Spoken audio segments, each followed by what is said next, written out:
Hello, and welcome to today's health webinar. We're excited to have you join us. We would like to remind you that the Q&A feature is available, so feel free to send in your questions and comments throughout today's webinar. We would love to hear from you. And with that, I will turn it over to Jody Tropiano, Health's Head of Content, to introduce today's session. Hello, everyone. Thanks for joining us today. I'm Jody Tropiano Green, the head of content for Health USA, and I'm here with my amazing colleagues for round two of this predictions webinar. We did this last year. It was a lot of fun, so we decided why not do it again? There's a lot going on in 2026 already, and we're only in the third week of January. So we're here to predict the rest of the year as to the best of our ability. We may get some things wrong, but hopefully you'll give us a little grace. And we want to hear from you throughout this time too. So please put in your questions, your comments. We'll be checking that throughout the webinar, incorporating that into our discussion. So without further ado, I will let my colleagues introduce themselves to you before we kick this off. So Shantanu, why don't you kick us off? Thank you, Jody. Pleasure to be here. My name is Chandana. I'm the president of Health's year-round activities and community programs. Really excited for this session, and hopefully we learn a bit from you and give you some of our hot takes as well. I'm going to popcorn you, Lena. Wonderful. Welcome, everyone. I'm Lena, the head of strategy and content for Health Europe, and super excited to discuss this today. Hello, I'm Henry. I used to be part of the founding team at Health Europe, and now I am an advisor to lots of different tech startups across Europe and the UK. Very excited. Yes, and still very much part of our health family. Exactly. Okay, we have a lot to cover today, and again, we want to hear from you. So if there's a topic that you didn't hear us bring up, please put it in the chat so we can address it. But kicking off with GLP-1s. So hot topic throughout 2025. The strength of these medications is continuing. We are seeing more and more indications popping up, like for substance use disorder. We already know the cardiovascular health indications. So who knows what's to come with this kind of amazing class of drugs. Currently, 1 in 8 people are on a GLP-1 or have tried a GLP-1. So I predict that number will increase going into 2026. All of the direct-to-consumer apps are really allowing more people to access these medications. The pill form was just approved. So what else are we going to see when it comes to GLP-1s? I'll kind of open the floor here. I think it's going to be a year of price decline, right? Because historically, it's been in the United States about $1,000 to $1,500 pre-insurance, and then in Europe, obviously much less because they negotiate with the different national bodies. But given the D2C sort of component of this and the emergence of a lot of these platforms that are, dispensing GLP-1s, I think we're looking at pricing going as low as $150, $100. And so it's definitely, to your point, Jody, that should really increase the number of people that will go on it, because anyone to whom cost was a barrier, it will hopefully no longer be. And then one other point to add is the oral formulation that is just out now in Jan, and that should definitely not just make it easier to consume, but also cheaper to access. So I think price is a big story for GLP-1s this year. I would also say, to jump in from a European perspective, I think when GLP-1s came on the market for obesity, a lot of Europeans looked over the pond to the US because obviously the healthcare system works differently, and also the obesity rates are even higher than they are in Europe. So I think initially a lot of Europeans were thinking of it more as an American drug, I would say. But over the last year, that has changed completely. And there's a lot of people also in the different European countries using it. Obviously, regulation is a little bit different. You still need prescriptions behind it. But there's lots of telehealth companies that are also supporting that. So I would also predict that across the European countries, whilst we are lower than the 1 in 8 that you mentioned before, we'll still see a rise over the next year for obesity specifically. Yeah, there's also, I think, efficacy is going to improve. So Eli have got something in phase 3 at the moment that's shown up to 25% weight loss in 1 year. I think the nickname for it is Triple G, and I'm not going to embarrass myself by trying to use the scientific name, but that's at phase 3 already. I do wonder if the fact that it's coming off patent in some markets is going to also lead to price decrease. There'll be more people trying to Totally. import it into markets where they might be finding it difficult for reasons of supply or prescription. So it's going to be a very, very big year for it, especially in other areas. So I think we've got on the Health Europe agenda some bits around heart failure and areas that's being used. It's being used in kidney disease. There's a lot of Alzheimer's research as well. So Yeah, that's exciting. yeah, it's a super like it's like the superfood of drugs, right? It's like the Feels like universal almost remedy for everything. everything. Yeah, For which everything. Yeah. is worrying as well as amazing. Like it's a brilliant thing to be able to be like, well, Yeah. will it work for this? But also, uh, I don't know how much data there's around super long-term use, and yeah. Yeah. Yeah, exactly. But I think, heart disease is still the number one killer, and we've seen it really improve people's A1C, reduce their cholesterol. So I think, my prediction is maybe not this year, but eventually I think all of us will be on a microdose version of this drug. And who knows, maybe For it will different move the reasons. needle with heart disease where not much really has. Yeah. And just to double click on the patent changes that are happening in so many markets, like I think Brazil, India, China. And if you just hone in a little bit on these countries, they're like generics super kings. So I think that is such a big deal. It's just going to become so much more accessible as well. So Mhm. it'll be super interesting to see. Yeah, I think we're going to also see the rise of like secondary patents as well, like Mhm. the shift from the initial patent landscape changing so that they're and what that looks like and how they are marketed is beyond me. But Mhm. I think we'll start seeing sort of super GLPs that are marketed in a certain way, obviously all within the confines of the law. But we're going to start to see like a differentiation in terms of like product offering almost. Like these ones are premier. Maybe that's where Triple G Right. comes in. I don't know. But I think we will start to see that as it becomes, as Jodie says, more commonplace. Yeah, I should have looked up this statistic before this, but just I'm curious how many people currently on a GLP-1 are on a compounded version. Mm. Yeah. It's so easy now, these platforms like Noom and Right. Hims and Hers and Row to get access to this medication at a fairly cheap price. It's obviously the compounded market is a little murky regulatory wise. So I just wonder if there's going to be a crackdown on that or if we'll continue to see a majority of these people using the compounded version. Yeah.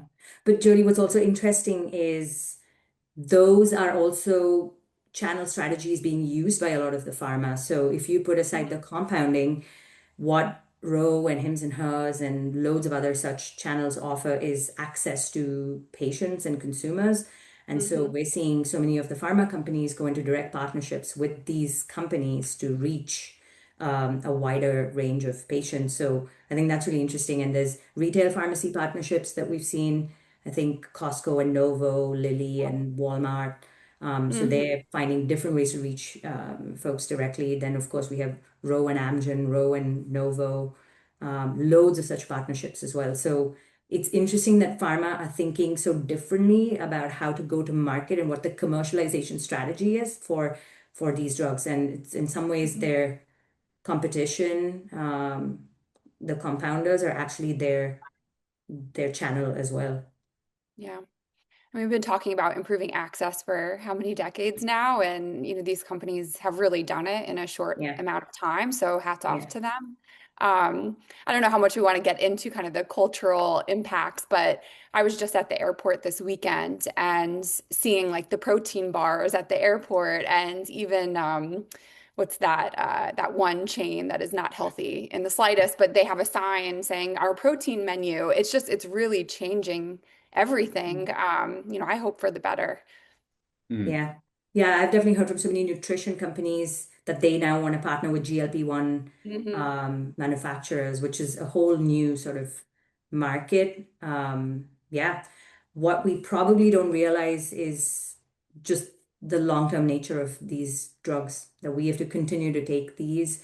It's not a one and done, and that's probably Hmm. something that hasn't necessarily landed in all of us as a population. Seems like Yeah. a Yeah. short-term. It's having huge cultural impacts. I mean, about a year ago now, but JP Morgan did a piece about the impact it has on like gym culture. I think January is obviously a really big time for people to join gyms, new year, new me, all of those things. I think last January that JP Morgan did a piece around the fact that gym membership signups have dropped significantly in January year as more and more people are like, well, there are other ways for me to lose weight. So it's going to have huge cultural impacts. Interesting. Yeah, and also impact on stigma then for people who, for whatever reason, may not be able to take them, or at least or look like they might not be taking them. So very curious to see the impact on that as well. And then also in terms of access, I think for countries where insurances are more prominent, the question also around rising costs for insurance companies, if everybody should actually be on one of those compounds, what does that mean then? For costs, even if costs decrease over the next few months, hopefully. Yeah.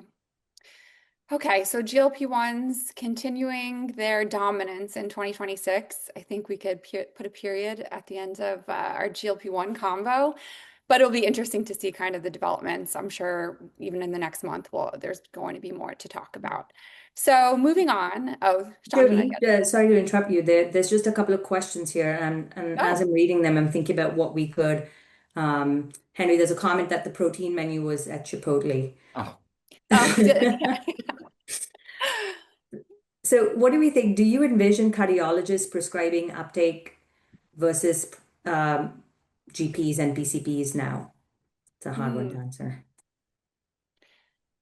I would say yes, from the cardiologist side. I think that's one of the most exciting indications of GLP-1s. Again, I'll say it again, heart disease #1 killer. It's proven that they're improving cholesterol, A1C. So I don't see why cardiologists wouldn't adopt this as a treatment mechanism for many of their patients. Totally. And it also helps with the adjacent morbidity such as CKD and so on. So I do think I'd agree with you. Primary care, though, maybe that'll help segue into our next topic of AI, because will AI replace primary care? And arguably, yes, they would encourage GLP-1 use. So maybe we'll move into AI now. Lots happening already in 2026. There's ChatGPT Health, there's Claude for healthcare. We kind of saw that coming. I think a lot of people did kind of predict that Anthropic and OpenAI would move deeper into healthcare. They certainly did. So curious all of your takes here. Are you excited? A little skeptical? Scared that, we are moving a little bit too fast for, our own good, if you will? it's an interesting one, isn't it? Moving too fast is a very, very, I think that's been the framework that we've worked on for the last 3 years in healthcare. It is scary. And then it's becoming more and more commonplace, which we've said year on year. But I think that last year, the biggest breakthrough was a type 3 medical device AI medical device existing in Europe. So skin analytics getting class 3 means that they can diagnose without a clinician's input in a nutshell. That's a huge, wild breakthrough. And yes, in imaging, AI has been used for a lot longer than most specialties. But I think to tie into what you said at the very beginning, with the not removal of primary care, but will primary care become much more clinician in the loop because of AI? Yes, I think so. I don't think we're a million miles away from seeing a class 3 medical device that is AI-led, that is essentially functions like a primary care physician. That's not to say that there will be no primary care physicians, but I do think we are edging towards a world where you will consult with an AI first and there will be a clinician in the loop somewhere. And then as that progresses, that just becomes normal. Is that what healthcare is in the future, at a primary care level? It's scary, but then you look at the issues with access and it becomes less scary. It is not like at this point that it is, an AI physician is prescribing things. We're a while away from that, and there will be awful things that happen in the interim, and there will be incredible breakthroughs, and there will be court cases, and there'll be lots of scary bits, but we're moving in a positive direction, in my opinion. Before Lena and Rhonda to answer, I'll give you a stat just to give you food for thought. There's 200 million people search on ChatGPT for a health-related question a week. That's a crazy number. So it's the cat's out of the bag. Absolutely. Yeah, what we always love to do at Health Europe is to bring some more controversial topics on stage in our Oxford style debate. And they're really fun because we have the two different teams that basically don't argue their own opinion, but say whatever it takes to win over the audience. And we'll have a debate this year, which is called This House Believes Big Tech Will Deliver Better Healthcare Than Hospitals. I don't think, if I think about our predictions for next year, I don't think this will happen next year. But I think it's really important for us to also think about, because I think with everything that's happening at the moment, we see all the things that could potentially be possible or are already possible on a one-to-one or like tech to patient outreach versus what is possible in a hospital. And I feel like the gap is widening further and further, and the actual care delivery is not improving at the same pace as what we see in all of those announcements. So I think it'll become harder and harder to actually keep up with that gap. And there needs to, whilst we have health systems that are really struggling with financial pressure all over the world at the moment. So my prediction is, yes, it will be used more, but we also need a way to really bring it into the care delivery.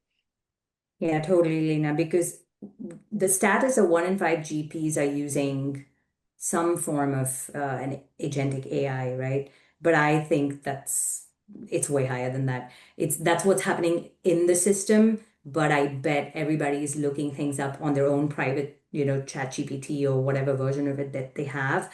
And if we embrace it, it's probably for the best, because we want to do it within the confines of, what is HIPAA compliant and what is actually allowed by law.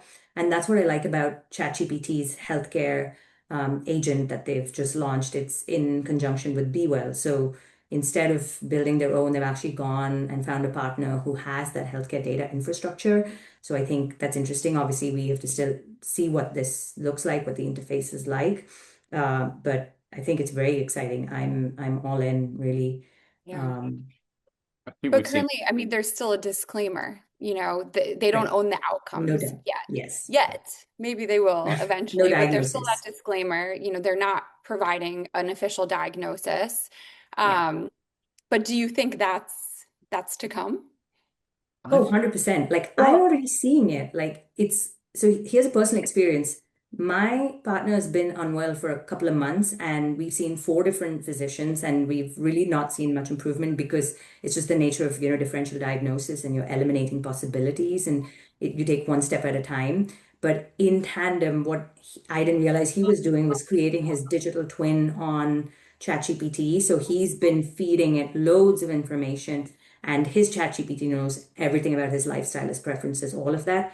And in the strangest way, it actually finally, after 2 months, was able to come up with what is probably happening here based on all the stuff that didn't work.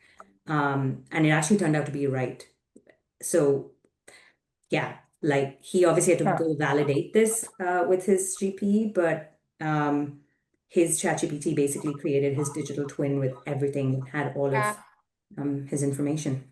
think if you look at the hires that OpenAI, I can only speak to OpenAI here rather than Claude, but if you look at the hires that OpenAI have made in the last 6 months, I'd be really surprised if they weren't pushing towards a point where they were going to start having an actual diagnostic product.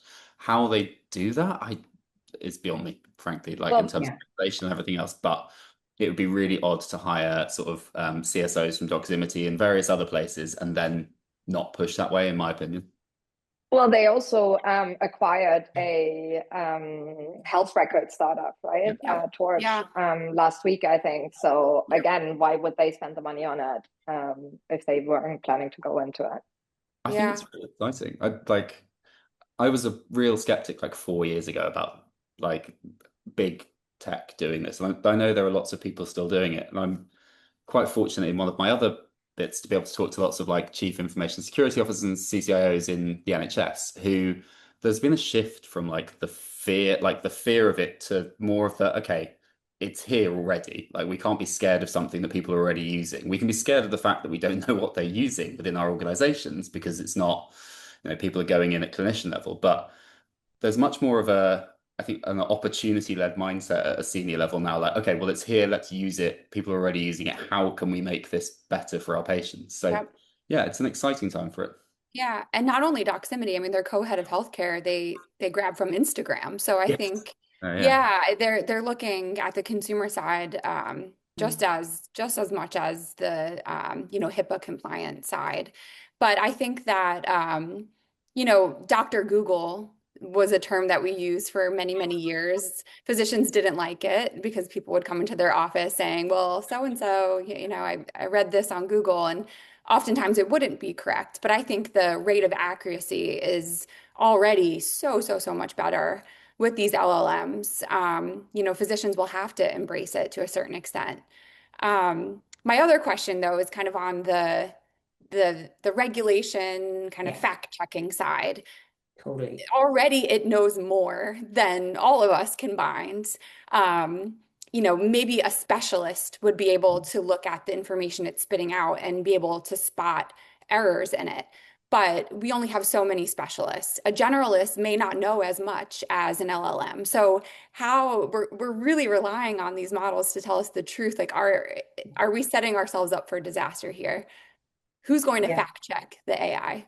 It's really dangerous, right? And I think that's the only big murky sort of area. But a good example is Doximity. What they've done is they don't let the data, it's within the ecosystem of Doximity, right? So they only look at journals, data sets and databases that are all medically approved. And it only learns from that data set. It's not going into the wild, if you know what I mean. So it's not learning, the models are not learning from strange sources. And just knowing that, I think, gives you a little bit more confidence in something like Doximity. And they also acquired this company, Pathway Medical, which passed which helped them generate their AI model, and that passed the USMLE with like 96%. So that that's a robust source, and I think we need to see what does that source of data look like for Anthropic or for OpenAI's models, because absolutely, Jody, I think that's the scary part. You don't know Yeah. what's a lie and what's the truth. Yeah, because it's getting fed with misinformation as Yeah, well. So, yeah. There are issues as well with not just on what it's learning from, but on it like the way that generative AI models work. They are assumptive to a certain extent, and they will assume certain things, and so they start to hallucinate within what they've actually been fed, and that's much more, if it's a voice input, that issues like accent or regionalized dialects and things like that can be an issue, but AI models can check themselves and can go back and be like, oh, wait, like before I spit out an output, I need to go back and validate everything, or create an output, then go back and validate it. We can ask them to a certain extent, not fully, but to self-police a little bit. I think what we've all got really used to, and what we should probably uh, pull back on slightly, is the instant nature of AI answers. Like, you can put in something and it will be like, vroom. And very few people, there's a really good paper on this that I will send through to the health team afterwards. There's a really good paper on people don't check their prompts. So they will write something and then look at the answer and then be like, there's the answer. And no, very few people go back and check what they've put in is correct, especially if it's an oral prompt. So there's where you have a closed loop LLM system that is not constantly learning from its own data. It's just an original feed. They can check themselves. They can self-regulate to a certain extent and reduce that level of hallucination, which I think is going to be really important in healthcare, because often, when you're speaking to a physician, you'll say something that maybe comes across wrong or comes out differently. And it's exactly the same when you're inputting stuff into an AI system. It will make assumptions that are not necessarily the right ones. But I think kind of Shandana's example with her partner is a good one, where you're feeding it data about yourself, and that's kind of what both these companies have opened up. I hope eventually I'll be able to integrate my Aura Ring data into ChatGPT Health, and I know Function's already working with them, but other blood test results, so that it's not going out into the far reaches of the internet, but it's making some, not assumptions, but not diagnostics, but Informed. yeah, Opinion. informed advice for me. Advice, I guess, is the best word for now. based on my unique health data. And there really hasn't been this data aggregator on the market yet that I think Apple Health Records maybe tried to do it. But that's the part that I'm really excited about, that it'll get to know me personally more than any physician has ever been able to. Does that lead to the end of like EHRs? Does it lead to the end of like what we recognize as a patient record, and it starts to become you own the data, you own like an AI is a sort of amalgamator of all those data sources? I hope Epic's not on this Uh, line. But no, I don't think so. I don't think the traditional EHR is going away anytime soon. That's just my opinion. There's some really good chatter in the Q&A. I don't know if anyone has taken a glance at it. I did. I think there's a couple of nice comments, Jody, that are Mhm. worth mentioning. So there's a person James is a physician and surgeon. I see agents like ChatGPT Health as an additional intelligent partner, part of the team for shared decision making with the patient. Ultimately, the physician is the lead and taking responsibility and directing. This process will continue to advance, and the physician ultimately is the go, no go based on training and experience. I think that's really well said. Yeah, really well said. I guess my counter to that would be people asking health questions to ChatGPT or Anthropic, and then ultimately not going to see their physician because Right. of the answers that they received. Right. That's a little worrisome. Hopefully that's not the case, but it could be. Maybe also to bring in a different point about, I would say about a year ago, if we had spoken, we probably still would have said that health-specific LLMs would definitely be the way to go. And I think it's fascinating how much the more general LLMs have sped up and have actually brought it, like have improved significantly on the health side. And there was as a German, I'm obviously very proud that there was that Ambos, which is a clinical decision support tool, actually bet a lot of the US and Chinese and other tech companies in their AI-powered clinical decision support. But and the health-specific ones were still better, but it was so marginal that they were better. So I would say predictions for next year is, again, the more general ones are really taking over. And the question is about how can we make sure that they still keep the data vulnerabilities, which were discussed in the chat quite a lot, in mind. And I'm not sure I have an answer for that, but yeah. Yeah.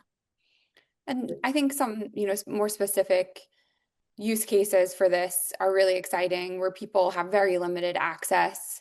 Pediatricians are in short supply right now. And sometimes I think, knowing I don't have kids yet, but my sister always says her kids always get sick on the weekend. So being able to kind of go to this trusted source to get quick answers. Mental health is another one that is, obviously a really murky area. There's already some lawsuits out there, but a lot of people can't access a mental health provider. It's cost prohibitive. And, in more rural areas, they're, limited. So what do you think about the mental health use case? I know, again, it's a kind of a murky area. We had Yeah. Go after ahead, you. Henry. No, after you. No, I was just gonna say, but Jody, that brings me to there's so many apps that help with mental health, and a lot of them are free as well. So I don't know between, say, an agent versus one of those more, CBT type approach, what one would pick, because that is quite accessible to the masses. I personally would probably, for mental health use cases, use something that's a bit more well established. I think. Yeah, But I think that's not happening necessarily, no? exactly. And I think I was gonna say that, that's an Lena. issue. Yeah, and like on the point before and previously, I would have always agreed with you, but I think this has changed over the last Yeah. year significantly. Yeah, it's one of the very few. So Adrian James at NHS England, who's the chief medical officer. I can't remember off the top of my head.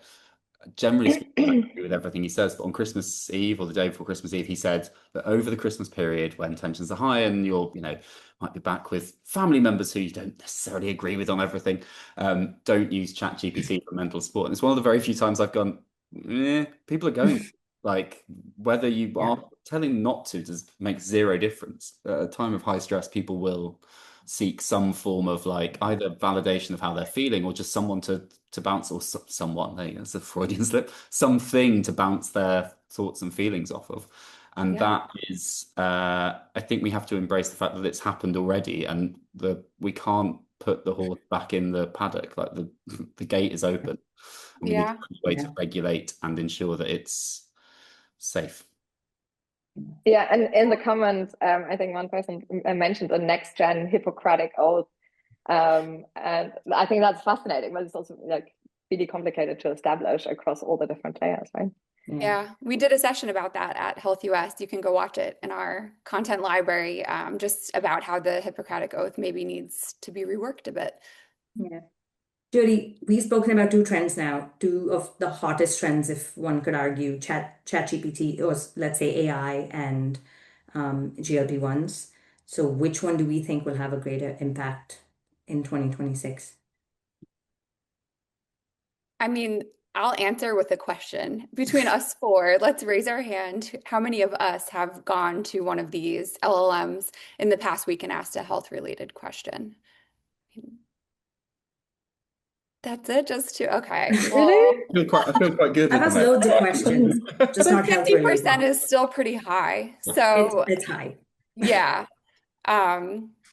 Raise your hand in the comments. I don't know if you could do that, but I bet a lot of our listeners have as well. So that's my vote. Yeah. And also the question is, you said last week, right? But maybe the other, have you done it, Henry, in the last 6 months or something? Oh yeah, right? Sure. Yes, exactly. 100%. 100%. But I've also convinced myself by doing that I'm completely fine and incredibly healthy, or dying tomorrow. So it's like a lot of it is dependent on, I think someone put in the comments around prompt engineering and stuff, a lot of that's mood dependent. Like the way you present and Chandler, you as a clinician, I'm sure have experienced this. Like the way you present your symptoms is very like dependent on how you are feeling at that moment. So yeah. I have to catch myself sometimes, like chatting with it. Yeah. I'm like, oh, thank you. I'm talking to an actual person. I have to remember, oh no, this is listening to AI. you. But Chandler, coming back to your question on what might have the bigger impact. I mean, GLP-1s are still actual medication, I would say.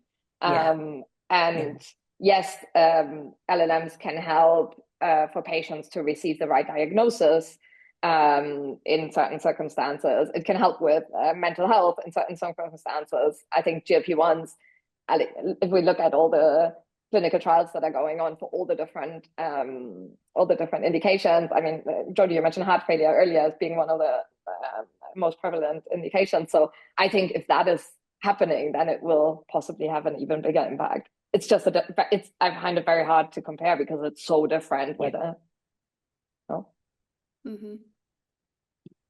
I guess we'll find out in our 2027 webinar what actually had a greater impact. 2027 is just going to be 3 AI agents doing this instead of me, Lena, and Jody. I did speak to a very smart person the other day. I won't say who, but one of our speakers for ViVE, so you can pick them out of the hundreds. But his prediction was that primary care physicians will become more like a care coordinator in the future, and AI will be doing most of the heavy lifting. So I thought that was a pretty hot take. Time will tell if he's right or not. But again, very, very intelligent individual who understands this technology well, making that prediction. Okay, what's next? Let's see here. So we kind of beat AI to death there.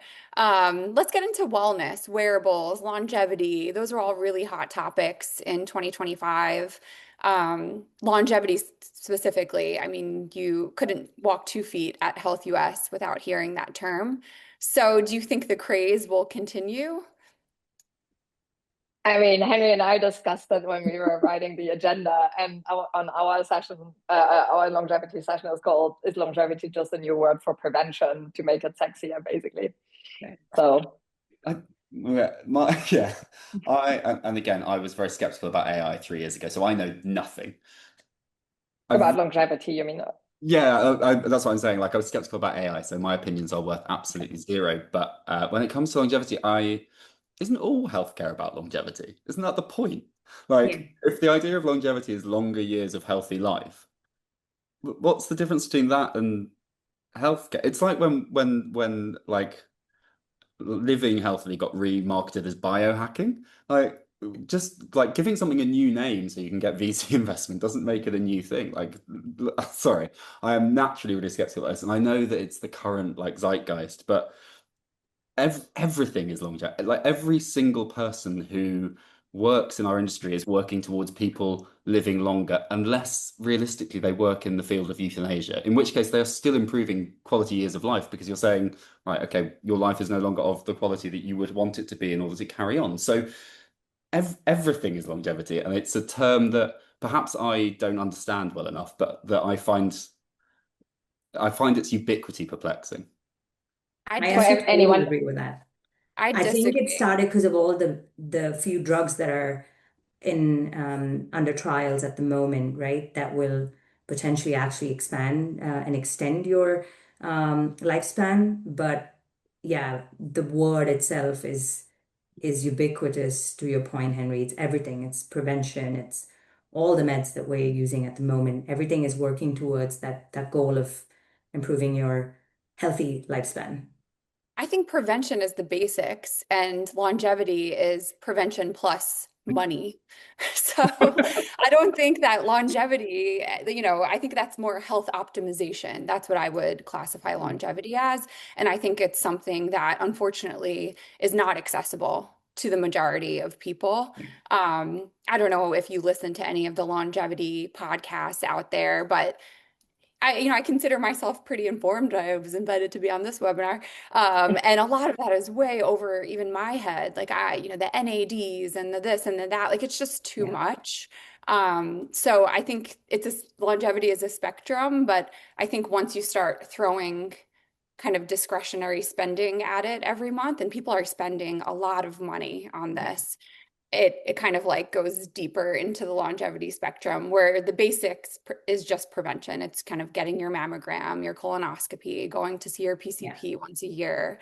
Um, and then we kind of keep layering and layering onto it all the way up to the Brian Johnsons of the world. I suppose that the access piece is really interesting. That's a really good way of framing it, Jay, that I had not considered. As I said, I'm borderline a moron, so I don't actually consider these things before they come out of my mouth often. But the access thing's really interesting. At the moment, yes, things are incredibly expensive. But if you take wearables as like an example, the cost barrier of wearables, I don't know, 8, 9 years ago was huge. Like now they are like my mum has an Aura. Like they're not hugely. I mean, they are still an expensive piece of kit, like all of the bits of wearables, relative to not owning one. And there are to be cognizant of the fact that there are lots of people who cannot afford to have one, but they are not as mind-blowingly expensive. And I guess that's one of the good things about pioneers in any bit of any industry is that those people will push forwards, they will create new things, they'll try new verticals, they'll try loads of stuff that doesn't work. I mean, we talked about Brian Johnson and the famous one being, of course, his interfamilial blood transfusions that he was doing with his son, right? Which mm, he Yeah. himself has said, like, not doing that anymore. But those people will push forwards, they will create new ways. And then those things, hesitant to use the phrase trickle down, but they do start to kind of become more mainstream.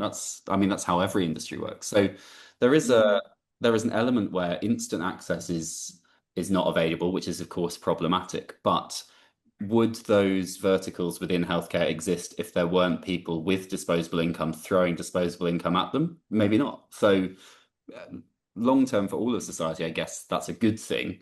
How do we make sure that the speed from early adopters with money to burn Mm. to the average person, or even people who are, struggling to access healthcare is shortened, that time span is shortened, is probably the most important thing. well, and also I think wearables, when it started, it was much more around actually like creating the data, and now it's much more around helping people really understand what it means and really understand on a personal level what kind of smaller or bigger steps an individual person could take to actually change some of the metrics that do impact their own health in the future. And I think that really makes a difference. And a few years ago, it was definitely more the Jody, as you mentioned it, like people who could actually afford it. But I think it has become much more mainstream. And also, if you look at the apps from a few years ago, they have changed significantly. And it's all about behavioral health and trying to support people and encourage people in different ways how to really take ownership of their own health, right? Which prevention and many other things have not quite managed to do. And if you now, Jody, you wanted to give ChatGPT access to your Aura data, I mean, if you combine those two things together, that would be super powerful, of course. Yeah. Didn't we have a stat on the purchase of Aura? Because it is expensive, but I think, Henry, was it you or Jody, you mentioned? No, I did. Tom Hale mentioned it actually at the Health USA event in his session. Just I don't want to get the stat wrong. I forgot to look it up. Sorry, but he did mention that there's a strong percentage of Aura users whose household incomes, I believe, was $50,000 or less, and that was really shocking to him when he found out. But he was pleasantly surprised. It was showing that it wasn't cost prohibitive. And you know, I'm a big Aura fan. I've had one for 4 years now. I think it's an incredible product. I would love if this would get in the hands of more people. Totally. And then to maybe pivot, sorry, Henry, go ahead if you want to talk about wearables. Well, I was going to say, Joe, what's the Medicaid threshold in the US, like income wise? It's got to be around 50, right? Yeah, it was around, that's what he was referencing. So that session is also in our content library if you want to check that out. I think he's an amazing leader and he's done pretty incredible things, even with the partnerships that they've developed. And I think too, Lena, like a lot of you were kind of mentioning this, but I think some of the partnerships that we're seeing have been driving the price down too, like the Function and Ezra acquisition. But even I just saw Function's one of the companies integrated with ChatGPT Health. And also Function is now on, they have a whole Sweetgreen menu if anyone's a Sweetgreen fan. So Function's actually going about this in a really smart way and partnering to make their services more accessible. Cool. Yeah, and I saw that Neko is entering the United States as well, and their tests are just $300. I know the components are not the exact same as Function, but I always think about it, given Function's tests are what, $500 D2C, like anytime I visit, that's actually what I want to schedule. So it's incredible the things that are accessible directly. But it still feels like there's a wider gap of the people who, Jody, as you mentioned, can put money behind it, and the people cannot. And the question is about what does that mean also for national health systems or statutory health systems? Do you think we?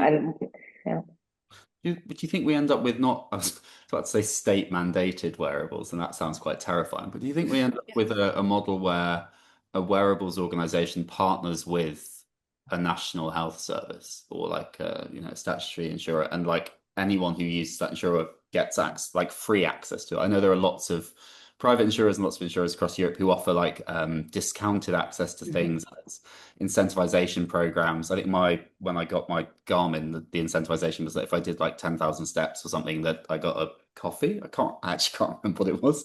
But there are lots of those around. Do you think we will get to a point where an NHS or a group of hospitals somewhere in Europe says, right, everyone can get access to these if they want them. The data feeds directly into the patient records. There's no way of like switching that off.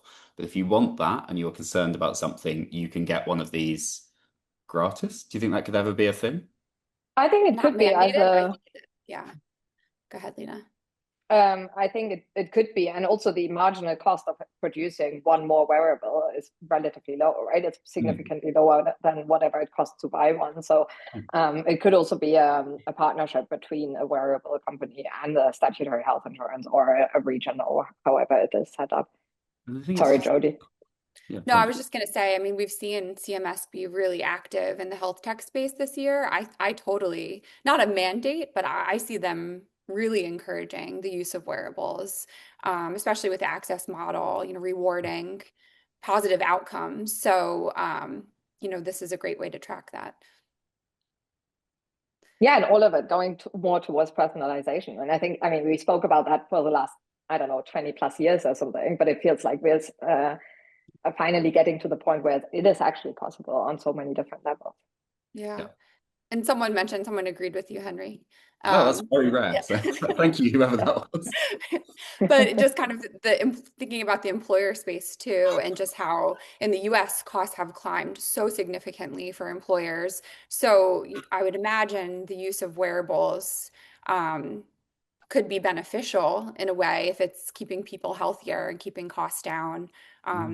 Even GLP-1s, like it's a huge initial cost for employers, but if it's Right. improving downstream outcomes, maybe employers would want to get a bit more behind them.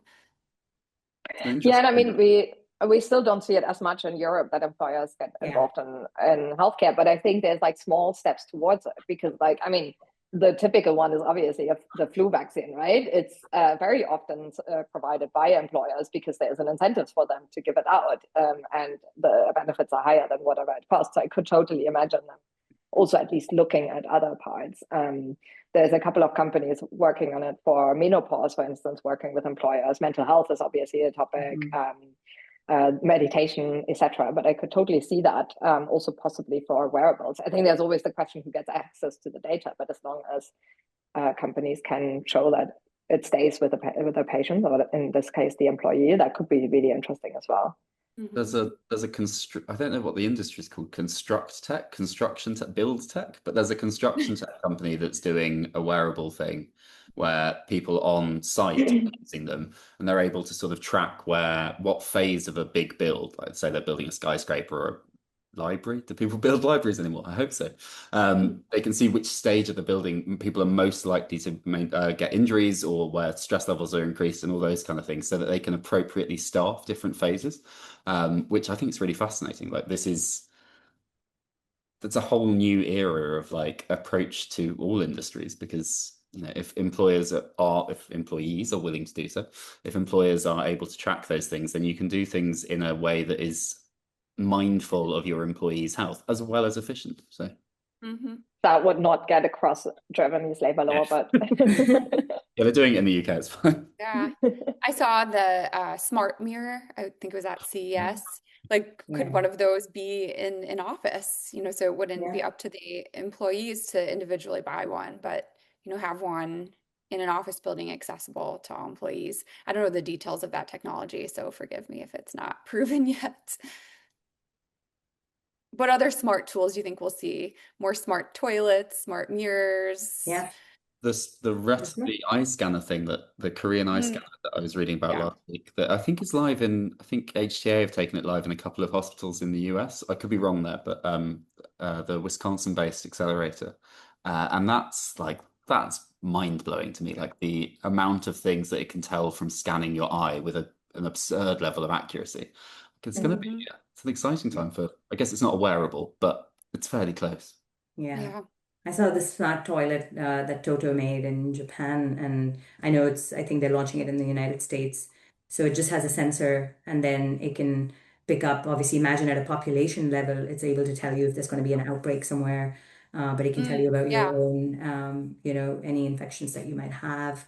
It's picking things up even before you might see some symptoms. So I think it's pretty fascinating. Yeah. Maybe I'm opening up a can of worms with this topic, but I think everything we're talking about really alludes to the growth boom, if you will, of health data that's out there.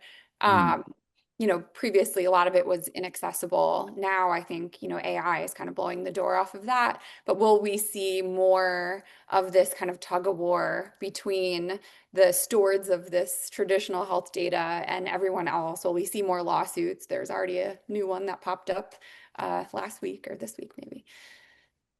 It does still feel, I think, and I'm an Android user rather than an iPhone user. I've outed myself as a Luddite there, but and I know that Apple has an amazing health platform on their phones to pull all of that data together. It does still feel like that bit's missing, like the middle part, like I've got two different wearables but I can't kind of mash the data together, and I can't add into that, or I personally am not aware of a way of adding into that any medications I'm on or anything else, any previous diagnoses. So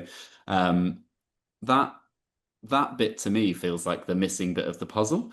I guess is there an incentive for wearable organizations to open up the data and like their APIs and SDKs to push that data through in something else? I don't really know. But I feel like if I could have a widget on the home screen of my phone that was just like, hey, by the way, based on your sleep data from last night, which is poor, but also based on the amount that you're running or whatever it is, this is what you need. And it's more, you're relying on more metrics from more sensors.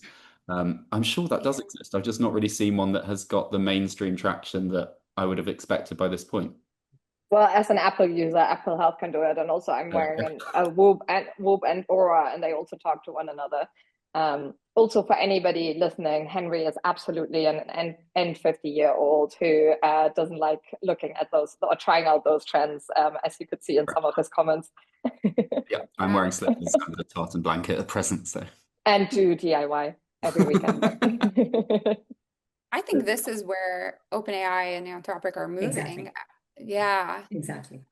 And also they have trust. People are putting very personal data into those platforms. I'd argue that they have even more trust than Apple at this point. So I think that will be the app on your phone, Henry, that you can use, and it'll layer insights on top of it. I've still got one of those rotary phones that you have to dial with a finger, so I doubt it'll be. one of those, absolutely.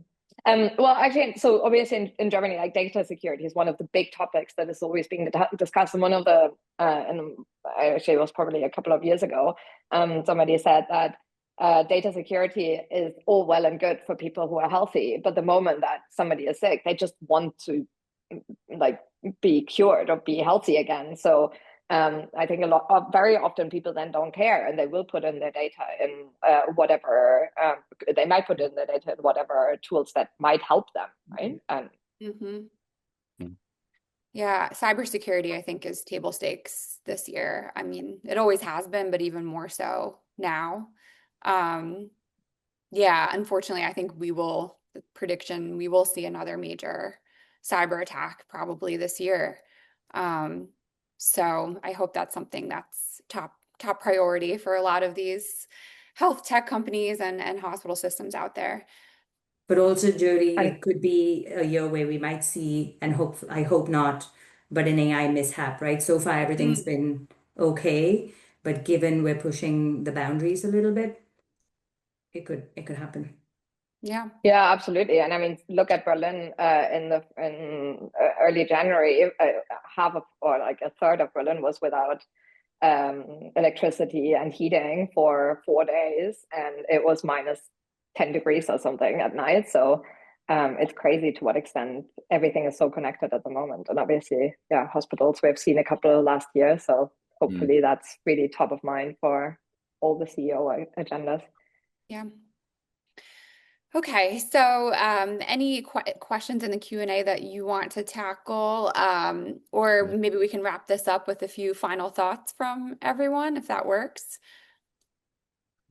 There's loads of questions. Some of which yeah, some really great comments too. Yeah, I So think thank you, lots of everyone. comments. It's almost like there's like a little chat happening. I know, we need to open up the chat for next time. There's one on life sciences, Shantana, if you want to take that one. Let's see, which one is that? Do you foresee more life sciences organizations build in-house agentic capabilities instead of working with third-party providers to maintain compliance and data security? Yes, would be the answer. Easy, yeah. I actually think that's going to be one of the biggest things we'll see in healthcare in the next 2 years, which isn't really a healthcare thing, but the talent war for people who are experienced healthcare AI folk and security folk is going to be huge. Like if we consider the fact that whilst it's not a nascent industry, in terms of its boom, it still is relatively nascent. The people who've been working in this sector for 10 years are suddenly commanding unbelievable salaries. And do you go and be the chief information security officer or the chief AI officer at Series B on X, or do you go into one of the FANG companies and earn? There's going to be a real talent war, and I think that we will start to see more and more the bigger tech companies just hoovering up that talent because they've got the deeper pockets. And what that means for earlier stage health tech AI companies will be really interesting.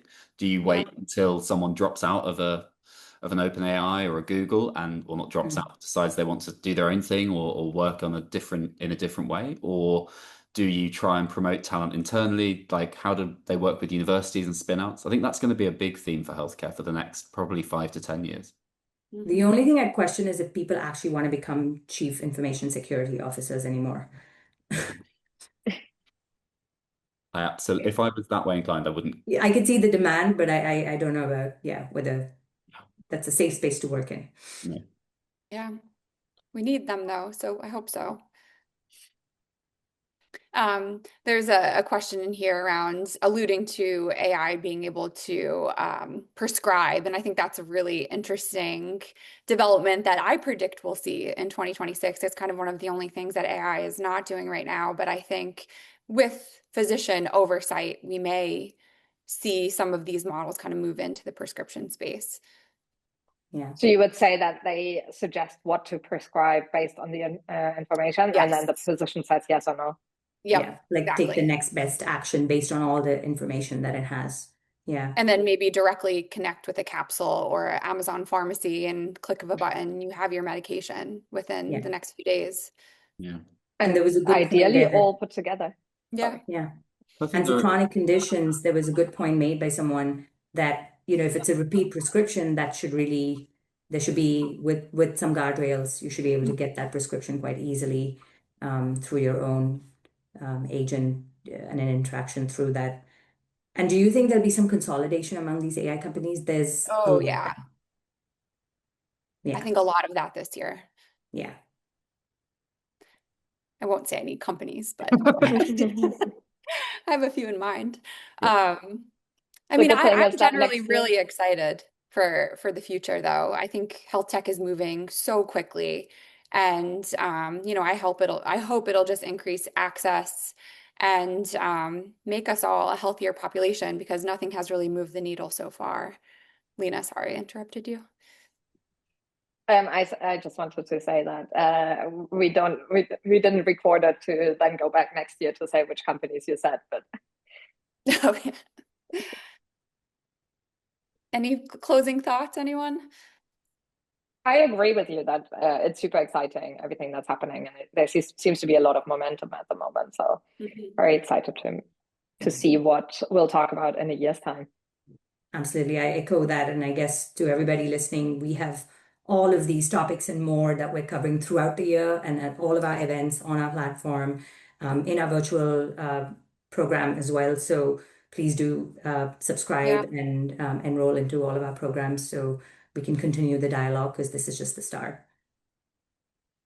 Yeah, and at ViVE coming up, I know we didn't get into a lot of the CMS activity, CMMI activity, but we have 10 plus federal speakers coming to ViVE to cover all of that. So definitely check out our agenda if you haven't yet. All right, thank you everyone for your time. This has been fun. Thanks again to everyone that joined us today. Please visit our website, HLTH.com, to catch up on all health webinars and watch the recording of today's session. Join us in Los Angeles, February 22nd to 25th for ViVE.